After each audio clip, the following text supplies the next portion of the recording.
This is the Bloody Disgusting Podcast Network.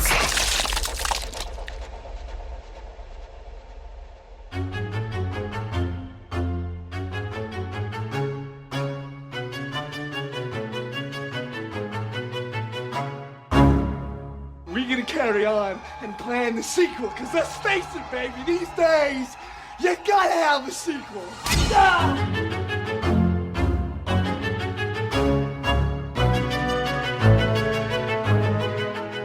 And welcome back to Micro Queers. It's your weekly queer horror short roundup, and I'm Joe. And I'm Trace, and I'm asking you, Joe, are you eating again?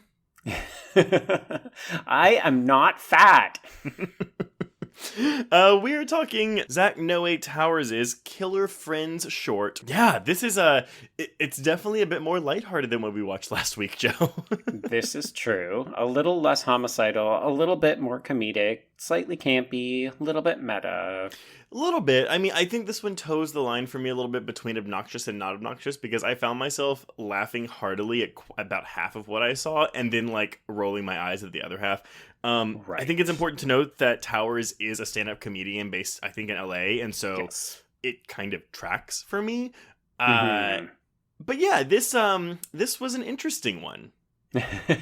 So, folks, if you have not watched the short, this is basically about a group of 4 friends, well, 3 friends, and then one obnoxious friend that they all share in common. 3, well, mostly straight friends. The verdict is still out on Brian. It was one time in college.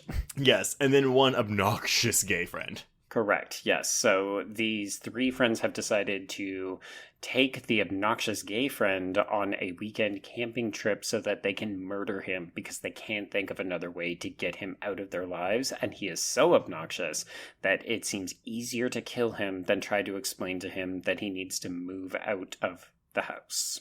Yep. Obviously, yeah, shenanigans ensue, and it doesn't go as planned, and I'm not gonna lie, I actually forgot how it ended. Well, that's kind of one of the fun things. He says he's gonna move out, and then Jill walks up. Yeah. No, Heather walks up behind him with an axe, and what happens? That's where we cut to black, but the sound effect is suggestive that she Oh. split his head like a watermelon. That's good, because I really didn't like this character. I mean, like, it's weird. It seems like a parody of that type of gay, and by that type of gay, I just mean a bitchy, fat phobic, twinky little gay. And I liked that aspect of it, but at the same time, it also felt like the film was siding with him a lot. And it should go to say, too, that Towers plays the aforementioned obnoxious gay friend, Scott. Mm-hmm. Yeah, so he directed this and wrote it and acts as the quote-unquote principal character, or maybe principal antagonist. And I think he gave himself the best material to work with, but it's also very satirically stereotypical.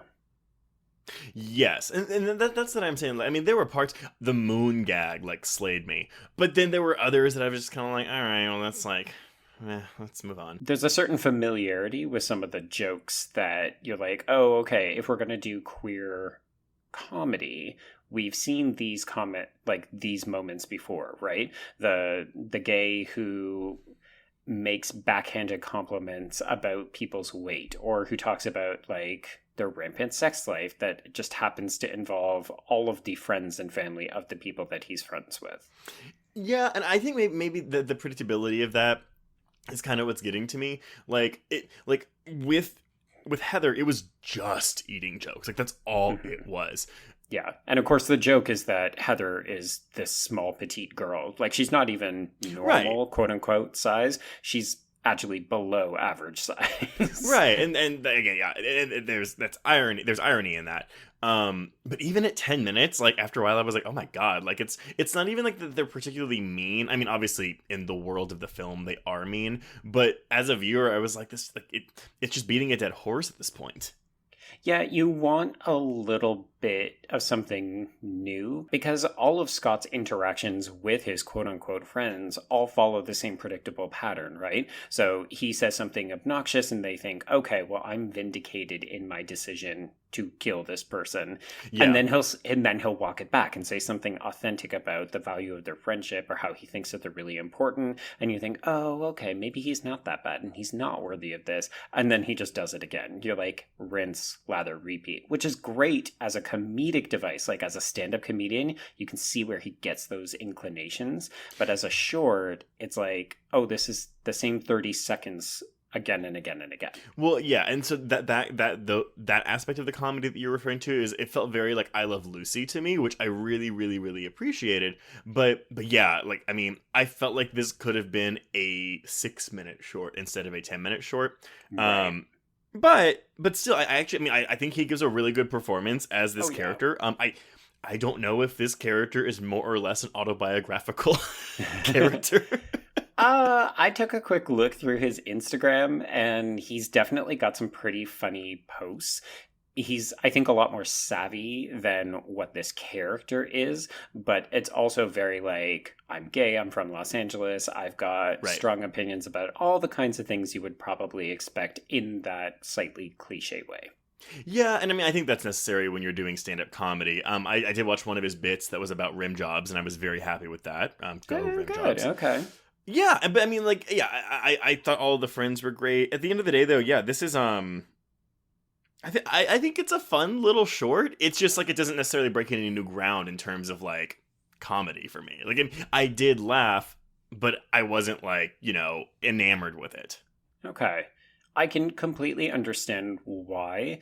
Yeah, it feels a little bit light, we'll put it that way.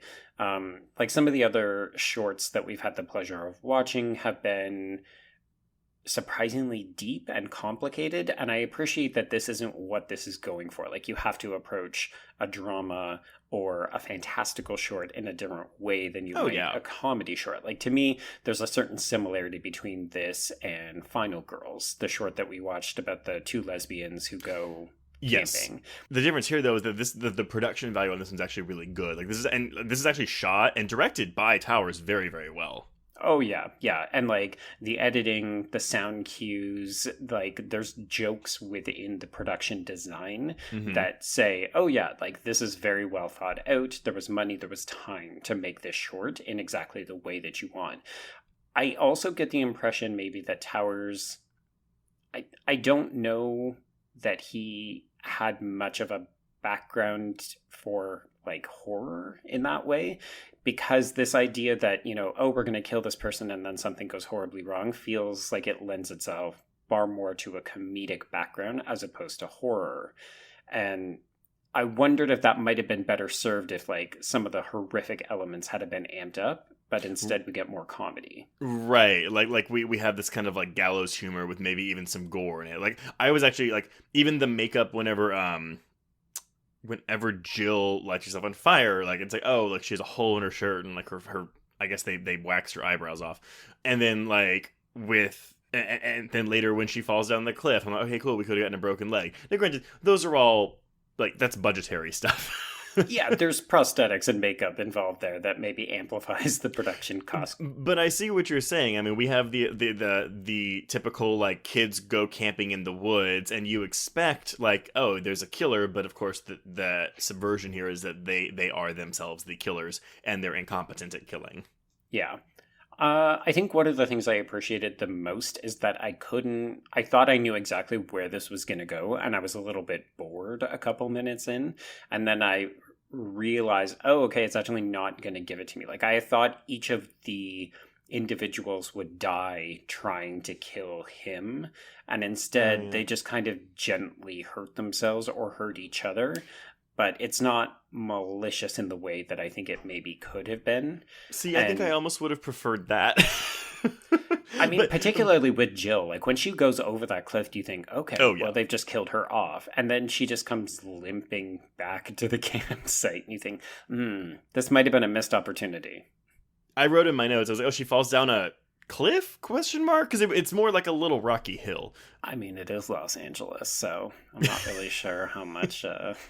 This is me showing absolutely no sense of geography for Los Angeles. I'm sure they have hills. They do have the Hollywood Hills. Literally, the sign is on a hill. But oh my god, yes.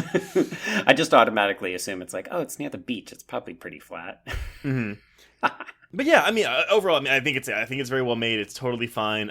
It maybe a little too long. So on that note, Joe, would you like to see this expanded to feature film length? Yeah, absolutely not. I'm with you that I think it's doing what it's setting out to do, and it's doing it relatively well. If you don't like the comedy or if it doesn't quite connect with you, this isn't going to be a short for you. But in my mind, this is like just about the right length. I wouldn't want to see anything longer than this.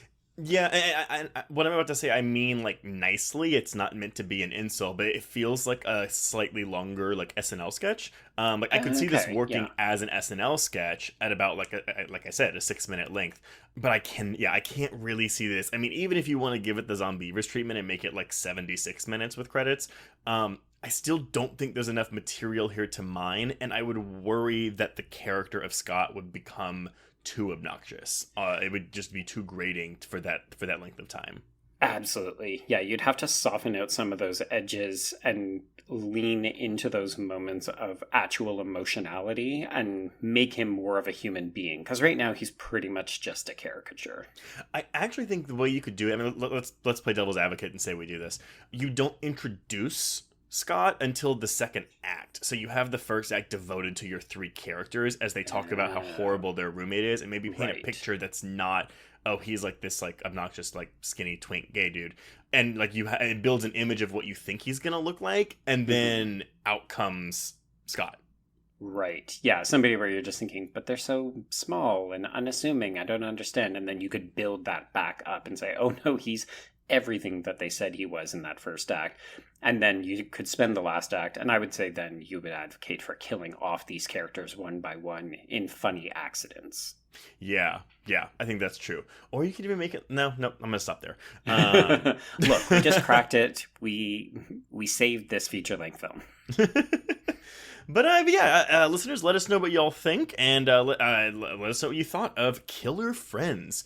But on that note, well, I'll just repeat it. We can cross out Killer Friends. Yes, and cross out micro queers.